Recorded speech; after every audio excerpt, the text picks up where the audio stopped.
Assalamualaikum warahmatullahi wabarakatuh. Salam sejahtera untuk kita semua.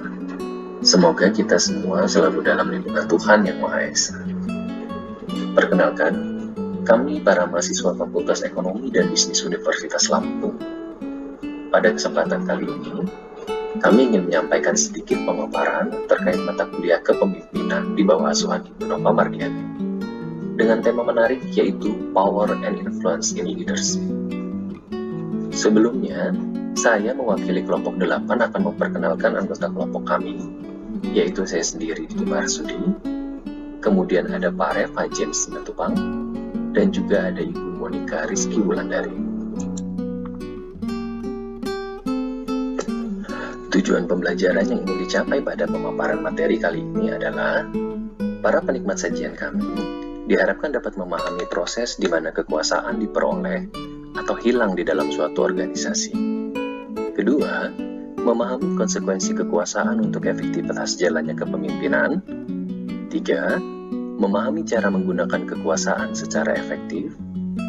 Empat, memahami berbagai jenis taktik atau strategi yang berpengaruh yang digunakan di dalam organisasi. Lima, memahami bagaimana taktik atau strategi digunakan untuk mempengaruhi bawahan, rekan kerja, dan juga atasan. Dan yang keenam, memahami cara efektif untuk menggunakan taktik atau strategi. Tenang saja, pemaparan yang akan kami sajikan dijamin menarik dan tidak membosankan. Sebelum kita masuk ke dalam pemaparan, ada baiknya kita saksikan terlebih dahulu video ilustrasi mengenai Power and Influence in Leadership. Selamat menikmati.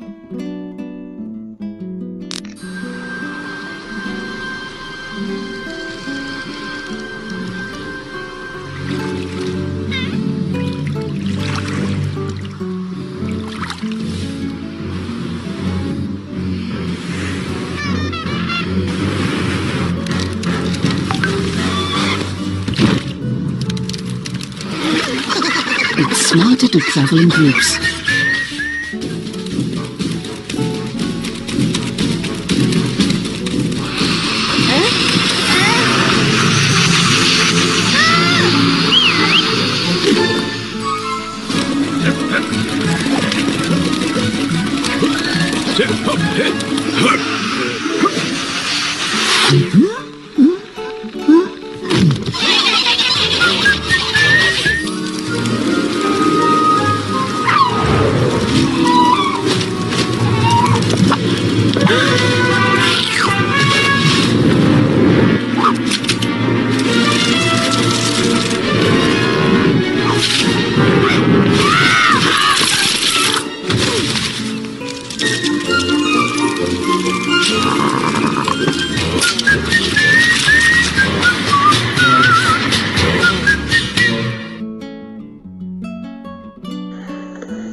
Di dalam video yang telah kita saksikan tadi, dapat dilihat bagaimana power and influence in leadership bekerja.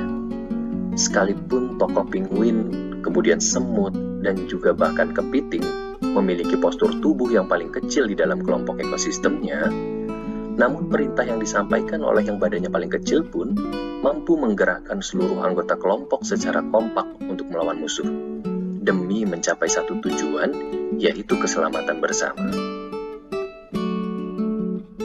Latar belakang dari power dan influence in leadership adalah disebutkan bahwa pengaruh merupakan inti dari kepemimpinan. Seberapa besar kita mampu mempengaruhi lingkungan kerja, maka sebesar itu pula lah kemampuan kepemimpinan ada di dalam diri kita. Dalam organisasi besar, efektivitas manajer akan bergantung pada pengaruh dari atasan langsung, dari rekan kerja, dan termasuk di dalamnya pengaruh dari bawahan dalam struktur organisasi yang jelas. Seperti yang disampaikan oleh Mintzberg dan juga Beaver, disebutkan bahwa konsep dari kekuasaan akan sangat berguna untuk memahami bagaimana seseorang dapat saling mempengaruhi dalam suatu organisasi. Kekuasaan melibatkan kapasitas satu pihak untuk mempengaruhi pihak lain, tetapi pengaruh tersebut dapat dijelaskan dan diukur dalam beberapa cara yang berbeda. Seni kepemimpinan berperan dalam hal ini. Dan untuk materi selanjutnya akan disampaikan oleh Bapak Reva. Baik, terima kasih Mas Didik atas kesempatannya. Di sini saya menjelaskan bagaimana upaya untuk mengklasifikasikan jenis kekuasaan yang melibatkan perbedaan sumber dan dasar pengaruh potensial atas orang atau peristiwa lain. Taksonomi awal diusulkan oleh French dan Raven di tahun 1959. Di mana 5 jenis kekuatan taksonomi mereka. Yang pertama, kekuatan ahli, kekuatan referensi, kekuatan yang sah, kekuatan hadiah, dan kekuatan paksaan. Selanjutnya saya akan menjelaskan bagaimana kekuatan diperoleh dan hilang. Bahwasanya kekuatan itu bukan kondisi yang statis, selalu berubah-ubah dari waktu ke waktu. Ada 3 teori yang menjelaskan terkait dengan kekuasaan diperoleh dan hilang. Yang pertama, teori pertukaran sosial. Teori pertukaran sosial menekankan kekuasaan dan otoritas ahli dan bentuk-bentuk kekuasaan lainnya tidak mendapatkan banyak perhatian. Teori selanjutnya itu teori kontinensi strategis, di mana menjelaskan bagaimana beberapa sub-unit organisasi mendapatkan atau kehilangan kekuatan untuk mempengaruhi keputusan penting seperti penentuan daya saing organisasi. Teori selanjutnya yaitu teori tentang pelembagaan atau kekuasaan, di mana proses penggunaan taktik politik untuk menentukan pengaruh atau melindungi kekuasaan yang ada dengan memiliki kekuasaan, memudahkan penggunaan taktik politik untuk mempengaruhi keputusan penting dalam organisasi. Selanjutnya, konsekuensi kekuasaan. Besarnya kekuasaan yang diperlukan bagi seorang pemimpin akan bergantung pada apa yang perlu dicapai dan ada keterampilan pemimpin dalam menggunakan kekuasaan yang ada. Beberapa situasi kepemimpinan membutuhkan lebih banyak kekuasaan daripada yang lain agar pemimpin menjadi efektif. Lebih banyak pengaruh diperlukan dalam sebuah organisasi di mana perubahan besar diperlukan. Kekuasaan penghargaan dapat dilakukan dengan beberapa cara, termasuk dengan menawarkan untuk memberi orang target hadiah untuk melaksanakan permintaan atau melakukan tugas. Selanjutnya akan dijelaskan Ibu Monica Rizky Wulandari. Terima kasih. Selanjutnya ada taktik pengaruh proaktif. Seperti yang sudah dijelaskan sebelumnya, perilaku yang digunakan dengan sengaja untuk mendapatkan permintaan atau dukungan untuk proposal yang disebut taktik pengaruh proaktif. Yang pertama ada persuasi rasional, itu melibatkan penggunaan penjelasan argumen logis dan bukti faktual untuk menjelaskan mengapa permintaan atau proposal akan menguntungkan organisasi atau membantu mencapai tujuan. Taktik ini juga mungkin melibatkan penyajian bukti faktual bahwa sesuatu proyek atau perubahan kemungkinan akan berhasil. Yang kedua, melibatkan penjelasan tentang bagaimana permintaan atau proposal memungkinkan akan menguntungkan target. Manfaatnya mungkin melibatkan kemajuan karir seseorang. Taktik ini lebih mudah digunakan dengan bawahan atau rekan kerja daripada dengan bos. Yang ketiga, ada banding inspiratif.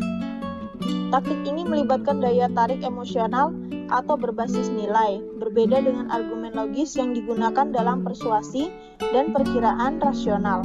Daya tarik inspirasional adalah upaya untuk mengembangkan antusiasme dan komitmen dengan mengaitkan emosi yang kuat dan menghubungkan permintaan atau proposal dengan kebutuhan. Selanjutnya ada konsultasi. Konsultasi ini berguna untuk mengetahui apakah orang yang dituju memiliki kekhawatiran tentang kelayakan proposal atau kemungkinan konsekuensi yang merugikan. Taktik ini melibatkan mengundang orang yang ditargetkan untuk berpartisipasi dalam merencanakan bagaimana melaksanakannya, merevisi strategi, atau menerapkan perubahan yang diusulkan. Selanjutnya ada taktik pertukaran, yaitu tidak memungkinkan efektif kecuali orang yang ditargetkan percaya bahwa agen mampu memberikan yang dijanjikan. Taktik pertukaran ini lebih mungkin digunakan dalam upaya mempengaruhi dengan bawahan dan rekan dibandingkan dengan bos. Taktik ini sangat tepat untuk permintaan yang tidak menawarkan manfaat penting untuk orang target dan akan melibatkan banyak usaha dan ketidaknyamanan. Selanjutnya, ada taktik kolaborasi. Taktik ini melibatkan tawaran untuk menyediakan sumber daya atau bantuan yang diperlukan. Kolaborasi mungkin tampak mirip dengan pertukaran karena kedua taktik melibatkan tawaran untuk melakukan sesuatu untuk target orang. Selanjutnya ada ingression adalah perilaku yang membuat seseorang merasa lebih baik tentang Anda. Contoh, termasuk memberikan pujian, melakukan bantuan yang tidak diminta, bertindak hormat, dan bertindak sangat ramah. Itu sangat membantu sebelum memuat permintaan. Selanjutnya ada banding pribadi, yaitu daya tarik pribadi melibatkan meminta seseorang untuk melakukan kebaikan berdasarkan persahabatan atau kesetiaan kepada Anda. Taktik ini lebih dapat diterima secara sosial dengan teman sebaya atau teman luar daripada dengan bawahan atau atasan. Daya tarik pribadi untuk seorang bos melibatkan masalah kesetaraan dan dapat dianggap sebagai favoritme oleh bawahan lainnya. Selanjutnya ada taktik legitimasi, yaitu melibatkan upaya untuk menetapkan otoritas atau hak seseorang yang sah untuk membuat jenis permintaan tertentu. Taktik ini juga paling sering relevan untuk upaya mempengaruhi dengan rekan-rekan atau orang luar. Selanjutnya ada taktik tekanan, yaitu mencakup ancaman, peringatan, dan perilaku tegas seperti tuntutan berulang atau sering memeriksa untuk melihat apakah orang tersebut telah memenuhi persyaratan. Yang terakhir ada taktik koalisi, yaitu melibatkan mendapatkan bantuan dari orang lain untuk mempengaruhi orang yang menjadi sasaran. Selanjutnya ada efektivitas taktik proaktif. Taktik pengaruh proaktif tidak selalu diperlukan dalam upaya mempengaruhi. Ketika permintaan jelas, relevan untuk pekerjaan, dan orang tahu bagaimana melakukannya, maka seringkali memungkinkan untuk mendapatkan kepatuhan target dengan menggunakan permintaan sederhana berdasarkan kekuatan yang sah. Namun, ketika seseorang cenderung menolak permintaan sederhana, penggunaan taktik pengaruh proaktif dapat membantu membuat upaya pengaruh lebih berhasil. Lalu, selanjutnya ada pedoman untuk taktik tertentu.